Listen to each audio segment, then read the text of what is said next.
اسلام میں جو عبادات اللہ تعالیٰ نے ہم پر لازم کی ہیں ان میں سے روزے کی عبادت کی یہ خصوصیت ہے کہ اس سے متعلق تمام احکام، تمام حکمتیں، یہاں تک کہ حکم میں جو تدریج ہوئی کہ پہلے ایک حکم آیا پھر دوسرا حکم آیا، ظاہر بات ہے کہ ان دونوں کے مابین کوئی زمانی وقفہ ضرور تھا، لیکن یہ کہ ان تمام آیات کو ایک جگہ پر جمع کر دیا گیا۔ آپ کو معلوم ہے کہ نماز کے بارے میں ابتدا میں قیام اللیل صرف لازم کیا گیا تھا، پھر 2 وقت کی نمازیں ہوئیں، پھر 3 کی ہوئیں، پھر کہیں 11ویں سال میں جا کر 5 وقتہ نمازیں ہیں، ان کا بھی جو نظام الاوقات ہے وہ قرآن میں نہیں ہے۔ پھر یہ کہ وضو کے احکام کہیں اور ہیں، تیمم کے کہیں اور ہیں، صلاۃ الخوف کا کہیں اور حکم ہے، سفر کا معاملہ کہیں اور ہے۔ تو پورے قرآن کے اندر وہ آپ کو پھیلا ہوا ملے گا، منتشر ملے گا۔ اس طرح حج کے بارے میں آپ کو معلوم ہے کہ کم سے کم یہ کہ 3 مقامات پر قرآن مجید میں حج کی فرضیت کا ذکر جو ہے وہ سورہ آل عمران میں ہے۔ بعض مناسک حج کا ذکر جو ہے وہ سورہ بقرہ کے 2 رکوعوں میں ہے، جو اس 23ویں رکوع کو فوراً بعد آتے ہیں، 24واں اور 25واں رکوع۔ پھر اس کے بعض جو ارکان ہیں ان کا ذکر سورہ حج میں ہے، جو کہ مکی صورت ہے۔ لیکن یہ کہ یہ روزے کا معاملہ یہ ہے کہ یہ 6 آیات ہیں، کل 23واں رکوع جن پر مشتمل ہے سورہ بقرہ کا، یہ سارے موضوعات جو ہیں اس عبادت صوم سے متعلق وہ ان 6 آیات میں ایک ہی مقام پر جمع ہمیں مل گئے۔ گویا کہ اگر ان 6 آیات کو ہم سمجھ لیں تو گویا کہ اس موضوع پر، یعنی 5 ارکان اسلام میں سے ایک رکن اسلام کے بارے میں قرآن مجید میں جو کچھ وارد ہوا ہے وہ سب کا سب ہمارے سامنے ہوگا۔ ایک بات نوٹ کر لیجئے، اس لیے کہ ہو سکتا ہے کہ جو تفاسیر یا جو تراجم قرآن مجید آپ کے مطالعے میں ہوں یہ بات آپ کو اس میں نظر نہ آئی ہو، تو اس سے طبیعت کے اندر ایک الجھن رہے گی، تو وہ الجھن پہلے رفع ہو جائے۔ میرے نزدیک ان 6 آیات میں سے پہلی 2 آیات کا تعلق صوم رمضان سے نہیں ہے، بلکہ ابتداءً نبی اکرم صلی اللہ علیہ وسلم نے 3 دن کے روزے ہر مہینے میں مسلمانوں پر واجب کیے تھے۔ ویسے تو آپ کے علم میں ہوگا کہ مکی دور میں تو قرآن میں کہیں ذکر ہے ہی نہیں صوم کی عبادت کا، اور نہ اہل عرب جو تھے وہ صوم کی عبادت سے سرے سے واقف تھے۔ نماز ان کے ہاں تھی، لیکن اگرچہ نماز کا حلیہ انہوں نے بگاڑ دیا تھا، جیسے کہ سورہ توبہ میں آیا ہے وَمَا كَانَ صَلَاتَهُمْ عِندَ الْبَيْتِ إِلَّا تَصْدِيَةً وَمُكَاءً، سیٹیاں بجاتے تھے، تالیاں پیٹتے تھے، لیکن نماز کا لفظ بھی موجود تھا، نماز کی عبادت بھی تھی، شکل بگڑ گئی۔ اسی طریقے سے حج تلبیہ بھی تھا، اس میں یہ کہ انہوں نے تھوڑا سا 2 الفاظ کا اضافہ کر لیا تھا، مطلب وہی تلبیہ جو ہم پڑھتے ہیں وہ عہد جاہلیت میں بھی پڑھا جا رہا تھا، سوائے اس کے کہ 2 الفاظ اس میں زائد تھے۔ حج موجود تھا، قربانی موجود تھی، یہ سارے جو ہے احکام موجود تھے اور ان سے اہل عرب واقف تھے، لیکن صوم کی عبادت سے وہ واقف نہیں تھے، اور پورے مکی قرآن کے اندر بھی اس کا کوئی ذکر نہیں۔ وہ تو جب حضور مدینے تشریف لائے تو یہاں آ کر جب آپ نے دیکھا کہ یہودی 3 قبیلے آپ کو معلوم ہے مدینے میں آباد تھے، وہ روزہ رکھتے تھے یوم عاشورہ کا، تو حضور نے پوچھا کہ یہ کیوں رکھتے ہیں؟ انہوں نے بتایا کہ اس دن نجات ہوئی تھی بنی اسرائیل کو آل فرعون سے، فرعون اور اس کا لاؤ لشکر غرق ہوئے تھے اور بنی اسرائیل کو آزادی حاصل ہوئی تھی، تو ہم اس کے شکرانے کے طور پر یہ روزہ رکھتے ہیں۔ حضور نے فرمایا پھر ہم تو اس کے زیادہ حقدار ہیں، موسیٰ کے ماننے والے ہم ہیں، تو آپ نے مسلمانوں سے کہا کہ تم بھی روزہ رکھو۔ پھر یہ کہ آپ نے اس کے بعد اس روزے کی عبادت کو 3 روز ہر مہینے میں، جسے آج بھی بہت سے حضرات جو ہیں جو دینی اور خاص طور پر روحانی مزاج رکھتے ہیں، آج بھی وہ نفلی روزوں کے طور پر رکھتے ہیں، ہر چاند کے مہینے کی 13ویں، 14ویں اور 15ویں تاریخوں میں۔ انہیں ایام 20 کہتے ہیں، 20 جمع ہے ابیض کی، ابیض کہتے ہیں سفید روشن۔ تو جو 3 راتیں روشن ترین ہوتی ہیں مہینے میں، ظاہر بات ہے 13ویں کا چاند ہے تو وہ تو 14ویں میں تھوڑی سی کسر ہی رہتی ہے نا، 14ویں کے برابر ہی ہے۔ اسی طرح 15ویں کا چاند ہے تو وہ بھی کہیں تھوڑا سا کوئی نکر جو ہے سمجھ میں نہیں آتا کدھر سے اس کے اندر کمی ہوئی ہے، لیکن بہرحال تو یہ 3 راتیں ہوتی ہیں بہت روشن۔ ان 3 راتوں کے دنوں کو کہا جاتا ہے ایام 20، روشن دن۔ ویسے تو دن سارے ہی روشن ہوتے ہیں، لیکن یہ کہ قمری مہینے کے یہ 3 درمیانے دن 13، 14 اور 15 یہ ایام 20 کہلاتے ہیں۔ اور یہ تھے 3 روزے جو حضور نے مسلمانوں کو حکم دیا کہ یہ 3 روزے ہر مہینے رکھیں.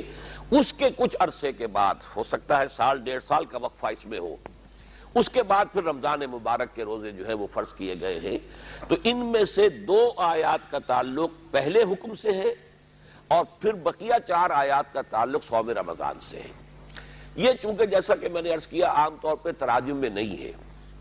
میں اپنا یہ واقعہ آپ کو سنا دیتا ہوں کہ زمانہ طالب علم میں جب میڈیکل کالج میں پڑھتا تھا اس وقت بھی مجھے یہ محسوس ہوا تھا کہ یہ تکرار محض جو ہے یہ تو کلام کا عیب ہوتا ہے. ایک بات کہی ہے پھر دوبارہ دوہرا رہے. فمن کان منکم مریض او علی سفر فعدۃ من ایام اخر. پھر اگلی آیت میں پھر فمن کان مریض او علی سفر فعدۃ من ایام اخر. تو یہ ایک وقت میں نازل شدہ آیات نہیں ہو سکتی. یہ میرا گمان تھا، لیکن یہ کہ اس زمانے میں ظاہر بات ہے کہ جو عرب تفاسیر ہیں عربی زبان کی ان تک تو میری رسائی نہیں تھی.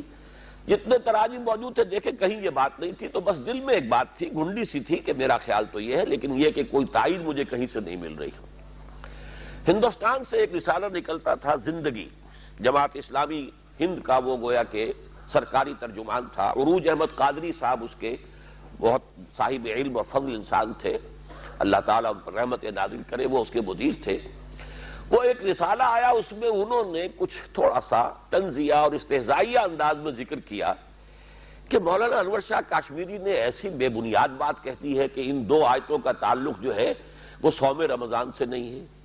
اب انہوں نے تو کچھ یعنی طنزیہ کہا تھا اور کچھ تنقیدی طور پر میرے لیے گویا کہ وہ بہت بڑی بات ہو گئی کہ اگر مجھے اب ایک نظیر مل گئی کہ بیہقی وقت، اس لیے کہ مولانا انور شاہ کاشمیری رحمۃ اللہ علیہ کو حدیث اور فقہ میں جو مقام حاصل تھا اس کی بنا پر انہیں بیہقی وقت کہا گیا ہے، اپنے وقت کے امام بیہقی. تو ان کی رائے جب مجھے مل گئی تو مجھے اطمینان ہو گیا کہ متفق گردید رائے بو علی بارائے من. اس کے بعد پھر یہ کہ جب عربی زبان کی تفاسیر سے بھی جب رجوع کرنے کا معاملہ آیا ہے تو میں نے دیکھا کہ تفسیر کبیر میں یہ بات موجود ہے کہ سلف میں یہ رائے تھی موجود، لیکن میری سمجھ میں نہیں آتا کہ کیوں یہ بعد میں ہمارے ہاں سے یہ رائے جو ہے بالکل غائب ہو گئی. بہرحال میں اس پر جازم ہوں اور اسی حوالے سے اصل میں دوسری آیت کی جو تفسیریں ہمارے ہاں حواشی میں بھی آپ دیکھیں گے تو بہت اس کے اندر اختلاف ہے، لیکن اگر یہ پس منظر تاریخی سامنے ہو تو سرے سے کوئی اختلاف باقی نہیں رہتا، ہر چیز بالکل روشن ہو جاتی، مبرہن ہو جاتی. تو پہلی تو یہ بات آپ ذہن میں رکھیے. اور دوسری بات یہ جس کا کہ میں تذکرہ کر چکا ہوں کہ عرب نماز سے بھی واقف تھے اور حج سے بھی واقف تھے، لیکن یہ کہ صوم کی عبادت ان کے ہاں سرے سے نہیں تھی. اس حوالے سے ذرا تدریجاً ان کو مانوس کرنا پڑا ہے. ایک دم 1 مہینے کے روزے رکھ دینے کا حکم آتا تو یہ گویا کہ یہ خلاف حکمت ہوتا، ایک بالکل نئی بات.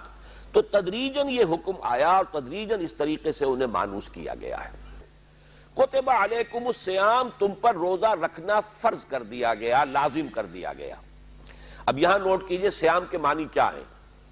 یہ تو ہمیں معلوم ہے کہ عربوں کے ہاں تو یہ عبادت تھی ہی نہیں. پہلے بات تو یہ کہ یہ صیام کا عام طور پر لوگ سمجھتے ہیں کہ شاید یہ صوم کی جمع ہے صیام، ایسا نہیں ہے. یہ مصدر ہے، صیام و قیام. صام یصوم صومن و صیامن، قام یقوم قومن و قیامن. تو صوم بھی مصدر ہے، صیام بھی مصدر ہے، جیسے قیام بھی مصدر ہے، کھڑے ہونا، صیام روزہ رکھنا. تو یہ زبان عربی زبان میں یہ لفظ کس مفہوم میں مستعمل تھا اس کو ذرا پس منظر کے طور پر سمجھ لیجئے، اور اس کا پھر بڑا گہرا تعلق بعد میں حکمت صوم کے ساتھ جو ہے وہ سامنے آئے گا. اصل میں عرب اپنے گھوڑوں کو روزہ رکھواتے تھے. اس کا مطلب کیا ہے؟ صوم کے لفظی معنی رک جانا. کھانے پینے سے رک گئے تو گویا کہ آپ صائم ہیں. حرکت سے اگر رک گئے، ساکت و ثابت کھڑے ہیں تو گویا کہ آپ صائم ہیں. یہ لفظی معنی ہے اس صوم کے. تو عرب اپنے گھوڑوں کو روزہ رکھواتے تھے. اس کا پس منظر کیا ہے کہ آپ کو معلوم ہے کہ وہاں تو غارت گری، لوٹ مار یہ گویا کہ ان کا پیشہ تھا. وہ تو سال کے 4 مہینے اشہر حرم تھے حج کے لیے، عمرے کے لیے، اس میں امن ہوتا تھا. اس میں تو وہ لوگ کہیں کوئی غارت گری، کوئی لوٹ مار نہیں کرتے تھے، قتل و غارت سے دور رہتے تھے. باقی تو یہ ان کا پیشہ تھا. لیکن اس کے لیے انہیں ضرورت ہوتی تھی تیز سواری کی. آپ نے کہیں جا کر حملہ کیا، لوٹ مار کی، اور اس کے بعد تیزی کے ساتھ دوڑنا ہوگا، بھاگنا ہوگا، واپس آنا ہوگا. تو جو ان کی عام سواری تھی اونٹ، وہ اس کے لیے موزوں نہیں تھی، اس لیے کہ اس کی رفتار تیز نہیں ہو سکتی، آپ تیزی کے ساتھ دوڑ نہیں سکتے. چھاپا مار جنگ جسے آپ کہتے ہیں، چھاپا مارا اور پھر بھاگے. وہ بھاگنا جو ہے ان کے لیے، اس کے لیے گھوڑے کی ضرورت تھی، اور گھوڑا وہاں کی آب و ہوا کے ساتھ مناسبت نہیں رکھتا. اونٹ کا تو معاملہ یہ ہے کہ ایک ہفتے تک پانی نہ ملے چلتا رہے گا، وہ تو اسے کہتے صحرا کا جہاز ہے، وہ تو جہاز ہے صحرا کا، کھائے پیے بغیر، پانی پیے بغیر ایک ایک ہفتے وہ چل سکتا ہے. لہذا انہیں گھوڑے کو اس کے لیے ٹرین کرنا پڑتا تھا کہ وہ جو ہمارے موسم کی شدتیں ہیں اس کو برداشت کر سکے. ایسا نہ ہو کہ عین موقع کے اوپر وہ پیاس کی وجہ سے، بھوک کی وجہ سے جی ہار جائے، اور اگر وہ سواری نے جی ہار دیا تو پھر تو سوار کی شامت آ گئی نا، تو موت جو ہے وہ تو در حقیقت سوار کے لیے ہوگی. تو وہ انہیں بھوکا رکھتے تھے، پیاسا رکھتے تھے. جب بڑی تیز لو چلتی تھی تو ایک بدو جو ہے وہ اپنے سر کو اور اپنے منہ کو تو لپیٹ لیتا تھا اپنے اس غترے کے اندر جو ان کا ایک ہوتا ہے رومال، لیکن یہ کہ گھوڑے کا منہ سیدھا کر دیتے تھے جدھر سے وہ آگ سے بھری ہوئی ہوا آ رہی ہے کہ وہ اس کے تھپیڑوں کو برداشت کرنے کی اس کے صلاحیت پیدا ہو جائے. تو یہ جو ایکسرسائز تھی یہ ان کے ہاں صیام یا صوم تھا. گھوڑے روزہ رکھتے تھے. وہ لفظ جو ہے لغوی، اس کو پھر قرآن مجید نے استعمال کیا اس عبادت کے لیے کہ اس میں بھی آپ کھانے پینے اور کچھ اپنے اور جو انسانی تقاضے، حیوانی تقاضے ہیں ان سے رکے رہتے ہیں. لہذا اس عبادت کے لیے یہ لفظ جو ہے عربی لغت کی اس بنیاد سے اخذ کر دیا گیا.